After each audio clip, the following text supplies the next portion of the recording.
আসসালামু আলাইকুম এভরিওয়ান। স্বাগতম সবাইকে জ্ঞানীমেডের পক্ষ থেকে। তো জ্ঞানীমেডের যেই নতুন একটি প্রতিযোগিতা চালু হয়েছে সেটি হচ্ছে যে টিচার্স ফর টুমরো। সো সেই খানের পার্টিসিপেন্ট হিসেবে আমি আজকে আমার একটি ক্লাস নিতে যাচ্ছি। সো এটা মূলত একটি শর্ট ভিডিও হবে।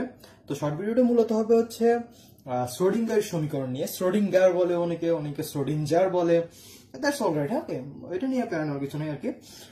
সো শ্রোডিঞ্জার্স ইকুয়েশন নিয়ে আমরা কথা বলবো, কিন্তু কদ্দূর পর্যন্ত কথা বলবো that is important, too much important. Okay, so আমরা কথা বলবো জাস্ট এইচএসসি লেভেল নিয়ে। এইচএসসির উপরে একটুও যাব না, এইচএসসির উপরে জ্ঞান আমারই নেই, সো যে লাভও নেই আর কি। আচ্ছা, তো শ্রোডিঞ্জার ইকুয়েশন পড়ার আগে আমরা একটি জিনিস নিয়ে একটু ধারণা নিই ভালো করে। ধারণাটা নিতে হবে হচ্ছে ত্রিমাত্রিক অক্ষ সম্পর্কে। ত্রিমাত্রিক অক্ষ থেকে কিভাবে ধারণা নিব? যেমন ধরেন এটা যদি এক্স অক্ষ হয়, এটি যদি ওয়াই অক্ষ হয়, এবং এটি যদি হয় হচ্ছে মাইনাস জেড এক্সিস হবে এটা, তাই আর এটা হবে হচ্ছে জেড এক্সিস, এন্ড এটা হচ্ছে মাইনাস এক্স, এটা হচ্ছে মাইনাস ওয়াই এক্সিস।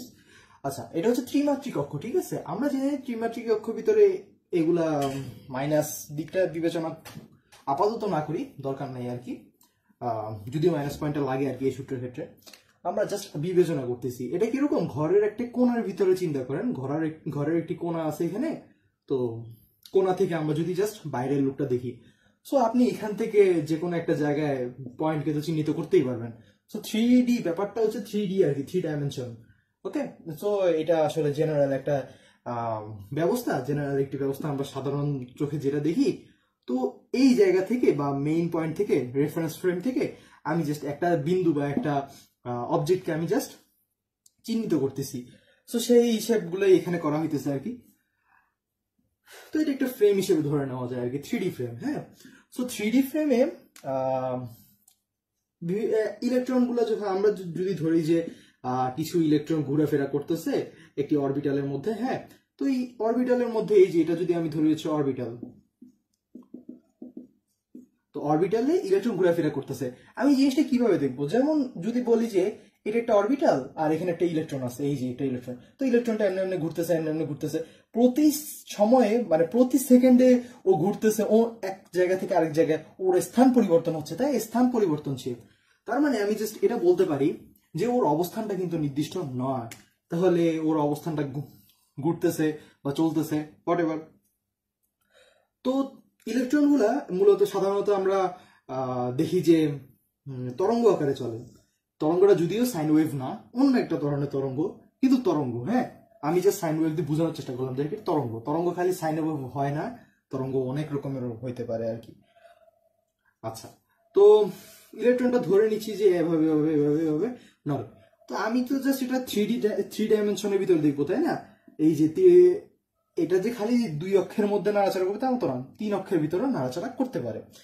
সো এই জিনিসটা, এই যে একটা ফাংশন না, এই যে আমি যে আঁকলাম ইলেকট্রনটা নড়তেছে, এই যে এই জিনিসটা ফুল একটা ফাংশন হিসেবে আমি রিপ্রেজেন্ট করতে পারি না? আপনাকে যদি বলা হয়তো এক্স আর ওয়াই এক্সিস এর মধ্যে একটা ফাংশন নির্বাচন করো, তো আপনি জাস্ট এটা দিয়ে একটা ইকুয়েশন বানিয়ে নিতে পারতেন আর কি, তাই না? এটা কিন্তু ত্রিমাত্রিক, 3D তে ফাংশন, কিন্তু function obviously that is a function. হ্যাঁ, এটা দিয়ে একটা ফাংশন বানানো যায়। সো এই ফাংশন বানানোর সিস্টেমটা আসলে অনেক উপরের লেভেলের কাজ।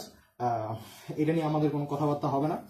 ইভেন আমি এটাও শুনেছি যে ভাইয়াদের কাছে যে এই শ্রোডিঞ্জার ইকুয়েশনটা এটা লাগে না জেনারেলি অনেকগুলো ডিপার্টমেন্টে, বড় হলেও মানে অনার্স লেভেলে গেলেও। সো দরকার নেই এত ডিপে পড়ার, আর ভুলও তো দরকার নেই আর কি, এখানে জাস্ট সমীকরণটাই মেইন ফ্যাক্টর আর কি।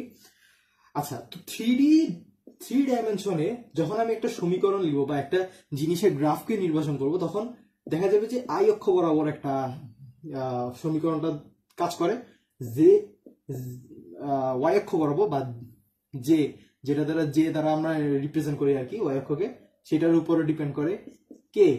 এই 3টা জিনিসের উপরে ডিপেন্ড করে ফাংশনটা লেখা হয়। সো ফাংশনটা অনেক বড় ধরনের ফাংশন হতে পারে, কিন্তু আমি জাস্ট কি মিন করতেছি সেটা বুঝেন। আমি মিন করতেছি ওই ফাংশনটা এক্স এর উপর নির্ভর করে, ওই ফাংশনটা ওয়াই এর উপর নির্ভর করে, ওই ফাংশনটা জেড এর উপর নির্ভর করে। আচ্ছা, এটা কিসের ফাংশন ছিল? এটা ফাংশন ছিল হচ্ছে ইলেকট্রনের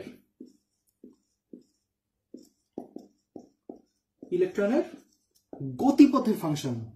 হ্যাঁ, এটা আসলে গতিপথ আমি বোঝানোর জন্য বলতেছি, জিনিসটাকে আসলে লিখতে হবে ইলেকট্রনের বিস্তার ফাংশন।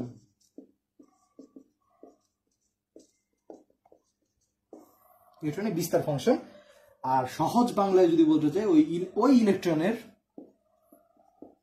তরঙ্গ ফাংশন। এই জিনিসটাকে আমরা কিভাবে ডিনোট করব সায়েন্টিফিক্যালি? এই জিনিসটাকে আমরা ডিনোট করব সায়েন্টিফিক্যালি সাই দিয়ে। তাহলে আপনাকে যদি বলা হয় সাই সমান সমান কি, সাই সমান সমান বলবো হচ্ছে তরঙ্গ ফাংশন, যেটা যেটা নির্ভর করে function of X, function of Y, function of Z. তার মানে এক্স ওয়াই জেড এই তিনটা চলকের উপর বা এই তিনটা অক্ষের উপর নির্ভর করে সাই, তরঙ্গ ফাংশনটা নির্ভর করে। ফাংশনটা এক্স ওয়াই জেড এর ভিতর নড়াচড়া করতেছে, আমরা এক্স ওয়াই জেড দিয়ে রিপ্রেজেন্ট করতে পারি ওর অবস্থানটা কিরকম, ওর বিস্তারটা কিরকম, ওর তরঙ্গের ফাংশনটা কিরকম। আমি এই তরঙ্গটাই খুঁজে পাবো কিভাবে। আচ্ছা, সো ব্যাপারটা আসলে কিরকম, সাই মানে হচ্ছে আমি যদি ধরি হচ্ছে তরঙ্গের ওয়াই এর মতো, তাহলে জিনিসটা কাজ করে কিন্তু। হ্যাঁ, সো সাই একটা ধরনের অবস্থান নির্দেশ করে বলতে পারি আমরা। সাই হচ্ছে একটা অবস্থান নির্দেশ করে, কারণ ওয়াই আমরা কতটুকু স্মরণ ঘটে উপরে একটি সরল ছন্দিত স্পন্দনের ক্ষেত্রে ফিজিক্সে যেটা পড়ে এসেছি, তো সেটা যদি একটা অবস্থান নির্ণয় করে বা মিটারে নির্ণয় করে বা হোয়াট এভার, এটা মিটার কিনা আমি জানি না ঠিক, না হওয়ারই পসিবিলিটি বেশি আর কি। অবস্থান, এটা জাস্ট অবস্থান নির্ণয় করে, ওয়াই তো একটা অবস্থান নির্ণয় করতেছে, তাই না? সেটাই আর কি জাস্ট। আচ্ছা, এর তো যদি আমরা বুঝে থাকি তাহলে আমরা ইকুয়েশনটা ডিরেক্ট লিখে ফেলবো, কারণ এই ইকুয়েশনের প্রুফ এত বড় করে পড়ার দরকার নেই। এটি পড়তে পারেন আপনি যদি খুব ভালো করে শিখতে চান, তাহলে ভালো একটি বই আমি সাজেস্ট করে দিব। আমি পরে আপনারা যদি অবভিয়াসলি পড়তে চান তাহলে আমাকে কমেন্ট বক্সে বলবেন, আমি ইনশাল্লাহ বলে দিব। আচ্ছা, সমীকরণটা মূলত লিখে ফেলি সোজাসুজি। D square psi divided by dx square plus d square psi divided by dy square plus d square of psi divided by dz square plus 8 pi square m divided by h square and e minus u into psi is equals to 0। এত বড় একটা সমীকরণ just. হ্যাঁ, এই জিনিসটা খুব ভালোভাবে মাথায় রেখে নিতে হবে, এটা ঠাড়া মুখস্থ করে ফেলতে হবে কি, সোজা কথা বলতে গেলে। আচ্ছা, এইখানে আমি ডিফারেন্সিয়েশন করতেছি কিন্তু এটা একের মতো কেন দেখাচ্ছে বা গোল করে দিলাম কেন আর কি, সেটা অনেক কোশ্চেন থাকতে পারে। আচ্ছা, কোশ্চেনটার অ্যান্সার আমি আগে দিয়ে ফেলছিলাম আর কি। Function of X comma Y comma Z is equals to হচ্ছে সাই, তাই না? সাইটা নির্ভর করে এক্স এর উপর, সাইটা নির্ভর করে ওয়াই এর উপর, সাইটা নির্ভর করে জেড এর উপর। তাহলে আমি এক্স এর সাপেক্ষে পার্শিয়াল ডিফারেন্সিয়েশন করতে পারবো। ওকে, আমি জাস্ট এক্স এর সাপেক্ষে কিন্তু ওয়াই জেড এর পরিবর্তনগুলো নির্ণয় করতে পারি না। এক্স এর সাপেক্ষে ওয়াই জেড এর পরিবর্তন আমি নির্ণয় করতে পারি না, এক্স অক্ষ তো ওয়াই অক্ষ জেড অক্ষকে চিনেই না। তো এক্স এর সাপেক্ষে একবার পার্শিয়াল ডিফারেন্সিয়েট করবো, ওয়াই এর সাপেক্ষে একবার সাইকে পার্শিয়াল ডিফারেন্সিয়েট করবো, জেড এর সাপেক্ষে একবার পার্শিয়াল ডিফারেন্সিয়েট করবো। একবার না, দুইবার ডিফারেন্সিয়েট করতে হবে, সরি। আর এই ফাংশনগুলোর ডিফারেন্সিয়েশন হবে কিরকম, পার্শিয়ালি ডিফারেন্সিয়েটেড হবে। ওকে, তো পার্শিয়াল ডিফারেন্সিয়েশন নিয়ে ফিজিক্সে অনেক বড় ধরনের আলোচনা করা আছে ভেক্টর চ্যাপ্টারে। আচ্ছা, তো এটা তো লিখছিলাম আমি, psi is equals to function of X comma Y comma Z. আর ফাংশন এটা কেন, এটা হচ্ছে যে তরঙ্গ ফাংশন, ওই ইলেকট্রনের তরঙ্গ ফাংশন লিখে নেবেন একটু প্লিজ। আচ্ছা, এখানে আমি কিছু পরিচয় দিই। এই ইটা, এই হচ্ছে ওই ইলেকট্রনের মধ্যে জমাকৃত মোট শক্তি, সামেশন অফ অল শক্তি। ওকে, প্রত্যেকটা পুরো শক্তিটা আর কি। আচ্ছা, ইউটা কি, ইউ হচ্ছে যে বিভব শক্তি, পটেনশিয়াল এনার্জি। আচ্ছা, অনেকে বলতে পারেন যে মোট শক্তি থেকে বিভব শক্তি বাদ দিলে তো এটা ভাই কাইনেটিক এনার্জি হবে, তাই না? না, আসলে খালি বিভব আর গতিশক্তি দিয়ে আলোচনা করা হয় না, অনেক ধরনের শক্তি আছে একটা ইলেকট্রনের মধ্যে থাকে। সো জাস্ট খালি এই দুইটা নিয়ে আলোচনা করলে হবে না। আচ্ছা, তো এম তো হচ্ছে ইলেকট্রনের ভর, এইচ হচ্ছে যে প্ল্যাঙ্কের ধ্রুবক, এন্ড সো অন। এগুলো তো বুঝবেন, এটা এক্স এর সাপেক্ষে, ওয়াই অক্ষের সাপেক্ষে, জেড অক্ষের সাপেক্ষে, এগুলো হচ্ছে তরঙ্গ ফাংশন। আচ্ছা, এবার আরো কিছু আলোচনা করা যাক আর কি সেইখানে। আইজেন মান এই একটা ওয়ার্ড আছে,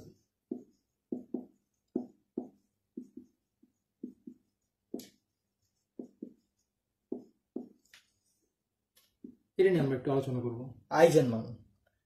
আচ্ছা, তো এই যে সাইটা আছে, এই যে সাই is a function of what, electron in A three dimensional space. Okay, so এই থ্রি ডাইমেনশনের ভিতরে আইজেন মান বলতে কি বোঝায়, নির্দিষ্ট কিছু শর্ত সাপেক্ষে, লিখে নিন, নির্দিষ্ট কিছু শর্ত সাপেক্ষে সাইয়ের, এই সাইয়ের যে সকল মান গ্রহণযোগ্য, যে সকল মান গ্রহণযোগ্য সেগুলোকে বলা হয় হচ্ছে আইজেন মান। আচ্ছা, তো এই আমি একটু আগে বলছিলাম যে সাই হচ্ছে এক প্রকারের অবস্থান, একটা কাইন্ড অফ ডিস্টেন্স ধরে নেওয়া যায় আমাদের লেভেলে, আমরা বললে নিতে পারি যে একটা ডিস্টেন্স ধরে নিচ্ছি, হ্যাঁ ডিস্টেন্স না যদিও, এর একটা অবস্থান। ওই সাই অবস্থানটাতে সাই স্কয়ারের মান যদি আমি বের করতে পারি, সেইটা হবে হচ্ছে যে ওই সাই অবস্থানে এক ইলেকট্রনটি, ওই ইলেকট্রনটি পাওয়ার সম্ভাবনা, আই রিপিট সম্ভাবনা, প্রবাবিলিটি। মুখস্থ করতে হবে, কিছু করার নেই, এগুলোর প্রুফ দরকার নেই এইচএসসি লেভেলের জন্য। আচ্ছা,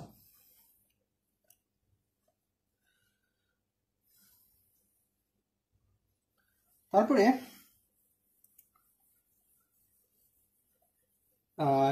একটি ফর্মুলা দেখতে হবে। ফর্মুলাটা হচ্ছে যে এরকম,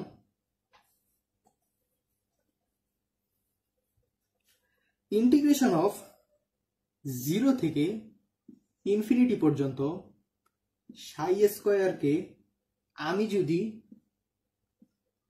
এখানে হবে হচ্ছে D mu, sorry D mu, এটা মিউ আসলে লিখাটা সঠিক হচ্ছে না, এই যে D mu is equals two 1। এই মিউটা কি, মিউ হচ্ছে যে ওই তরঙ্গের ফাংশন যেটা আছে ওই তরঙ্গ সমীকরণটার যে কম্পাঙ্কটা আছে সেটা আর কি, জাস্ট। আচ্ছা, তো 1 হচ্ছে যে আপনার ধরেন সর্বোচ্চ সম্ভাবনা, এখানে ইলেকট্রনটা থেকেই যাবে এই যদি এইভাবে ইন্টিগ্রেশন করা হয়। আর যদি মান আসে, এটার মান যদি আসে, মানে এগুলার ইন্টিগ্রেটটা করার পর, এই ইনফিনিটি না অন্য একটা মানের জন্য ইন্টিগ্রেট করার পর যদি 0.8 থেকে 0.9 পর্যন্ত একটা মান আসে, তাহলে আমি সেখানে পাবো হচ্ছে যে একটি অরবিটাল। আমরা ইলেকট্রন পাইতেছিলাম, এই যে ইলেকট্রন পাইতেছিলাম সাই স্কয়ারের জন্য আমরা ইলেকট্রন পেয়েছিলাম না, তো সেখানে এভাবে ইন্টিগ্রেট করলে যদি 0.8 থেকে 0.9 আসে, তার মানে বুঝতে হবে যে একটি অরবিটাল পাবো আমরা সেখানে। আচ্ছা, সো এর দূর পর্যন্ত এই বুঝা এনাফ, এর থেকে বেশি ইন্টার লেভেলে বোঝার কোনো দরকার নেই আর কি, বেশি বোঝা হয়ে গেছে অনেক। এখানে জাস্ট সমীকরণটা মনে রাখলে ইনশাল্লাহ অলরেডি ওকে। আর এটা আসে মূলত হচ্ছে যদি বলা হয় বোর্ড পরীক্ষা আমার কি কাজে লাগবে, বোর্ড পরীক্ষা সেটা জ্ঞানমূলক হিসেবে আসে। আর শোনা কথা, আমি জিইও চেক করি নি, বুয়েটে বলে একবার 10 নম্বরের জন্য এসেছিল, জাস্ট শুধুমাত্র এই সমীকরণ লিখতে বলা হয়েছে বা শুনেছি আমি, I am not sure. So আজ এই পর্যন্তই, ইনশাল্লাহ অন্য কোনো একটা সেশনে দেখা হবে আর কি। আচ্ছা, আসসালামু আলাইকুম।